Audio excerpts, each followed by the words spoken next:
On September the 8th, up in Luttrell, they will host their annual Bluegrass Music Festival. It is some kind of time. And we have a wonderful bluegrass group with us today, along with Mamie Taylor with the festival. Tell us what you have planned. Well, on this Saturday, September the 8th, from 4 to 9, we're having Luttrell Music Festival, and we're going to open up with an opening ceremony, followed by David West and the Ciderville Gang, and then a band that I am especially fond of that I'll talk more about here in a minute.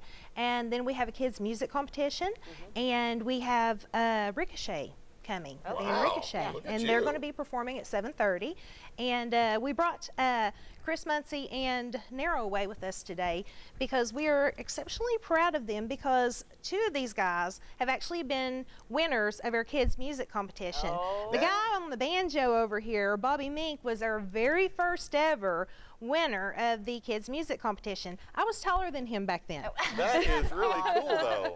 And then now they're back performing. Now they're back performing, and they're some of them are together in the group. And then Chris Muncie, the lead singer, he's also been a winner of the kids music competition.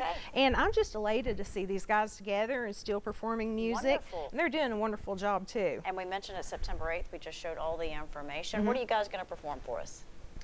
Cried holy unto the Lord. All right. Thanks for coming in. Wonderful. Take it away.